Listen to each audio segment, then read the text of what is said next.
The year is 2150, and you're watching two moons cross a rust-colored sky from the window of your apartment on Mars. The Martian sunrise lasts almost twice as long as an Earth sunrise, the light coming in pale blue before shifting to butterscotch haze. Except home is here now. The first city on Mars, Bradbury Station, just crossed 100,000 permanent residents last month. And while everyone talks about expansion plans and new tunnel networks being drilled through Hellas Basin, it's still the most lethal environment any human being has ever chosen to live in. You thought the moon was tough. At least the moon is close enough to run emergency supplies in 3 days. Here, a supply ship takes 6 months minimum, one way. Today you're headed to the atmospheric processors on the eastern ridge, calibrating carbon dioxide separators that pull trace oxygen from the Martian air and pump it into the city's pressure tanks. This is your 4th year on Mars. You're no longer scared of the suit, but you still double-check every seal twice. You've heard what happens when someone doesn't. To understand how humanity got here, and why anyone would choose this over Earth, you have to go back to the real beginning. Mars was not always the frozen desert outside that window. 4 billion years ago, Mars had a thick atmosphere, liquid oceans covering roughly a third of its surface, and a magnetic field strong enough to protect everything beneath it from the sun's radiation. The conditions for life existed on Mars before they existed on Earth in any stable form. Scientists still debate whether something got started in those ancient Martian oceans. The chemistry was right. The energy sources were there. The time was sufficient. Whatever did or didn't start back then ended when Mars lost its magnetic field around 4.2 billion years ago. Without the magnetosphere, the solar wind stripped the atmosphere molecule by molecule. Across hundreds of millions of years, the oceans froze, the surface dried. The planet became what you see around you now, a world preserved in ancient catastrophe, holding within its rocks a chemical record of an era we can no longer access any other way. Which is one reason scientists fought so hard to come here, and why the people who came after the scientists decided to stay. So how did humanity get from the first rover tracks to a city of 100,000 people on another planet? It started in the 2030s, when the first crewed missions touched down in Jezero Crater. Those early crews lived in their landers, same as Armstrong and Aldrin on the moon, with even less space and far longer missions. The psychological toll was significant. The science was extraordinary. By the 2040s, inflatable habitat modules had been landed in advance of crew arrivals. Early habitats were buried under meters of Martian regolith for radiation shielding, which meant the first Martian residents lived in bunkers, working in pressurized tunnels, venturing outside only when necessary. Nothing about it was comfortable. Everything about it was historic. The critical resource that changed everything was not oxygen or water, though both mattered enormously. It was the confirmation, in the 2040s, of subsurface ice deposits within practical drilling range across multiple regions of Mars. Water ice close to the surface meant the energy cost of establishing a permanent presence dropped dramatically. Water splits into hydrogen and oxygen using solar-powered electrolysis, oxygen for breathing, hydrogen for fuel. The planet was carrying its own supply chain, buried just meters below the surface. The Martian atmosphere also turned out to be more workable than early estimates suggested, at 0.6% of Earth's atmospheric pressure. It cannot sustain unprotected human life, but it is thick enough for spacecraft aero capture, and thick enough for the atmospheric processors you're calibrating right now, which extract carbon dioxide and convert it through the Sabatier reaction into methane and water, fuel and water, produced from the air itself. The thing nobody fully prepares you for when you first arrive on Mars is the dust. Martian dust is fine enough to penetrate seals that would stop anything on Earth. It carries perchlorates, toxic compounds that contaminate equipment and, over time, human tissue if exposure isn't managed carefully. Every suit on Mars has a decontamination protocol.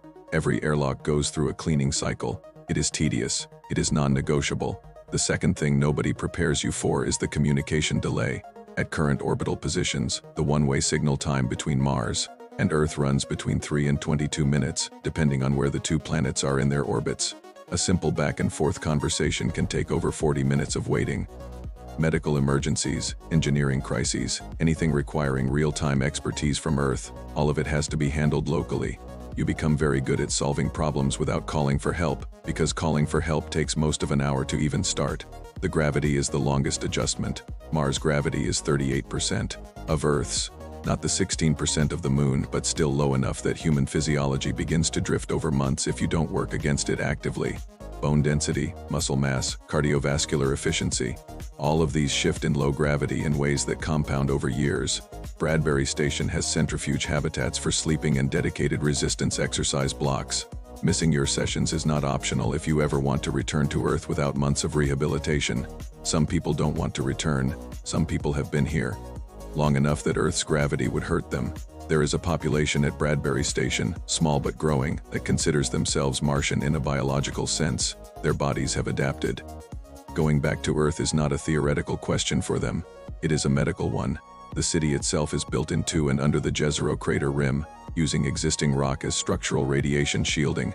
Tunnels connect the primary habitat domes, pressurized to about 70% of Earth's sea level atmospheric pressure, enough for comfortable breathing of an oxygen-enriched atmosphere without fire risk.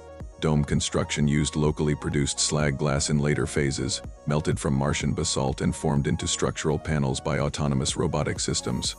The transition from mostly shipped materials to mostly local materials took about 15 years and is the single most important moment in Martian history. The day the city began building itself from what was already here is the day it stopped being an expedition and started being a settlement. Food production runs across 12 agricultural domes using hydroponic and aeroponic systems under full-spectrum LED lighting. Crops include leafy greens, legumes, tubers, grains, and high-efficiency fruit species selected for caloric density and low gravity. Mars-grown food now provides roughly 80% of Bradbury Station's caloric needs. That remaining 20% gap is the number everyone is trying to close. The day Bradbury Station becomes fully food independent is the day it becomes genuinely self-sufficient, not just in resources, but in the deeper sense that it could survive even if Earth stopped sending ships.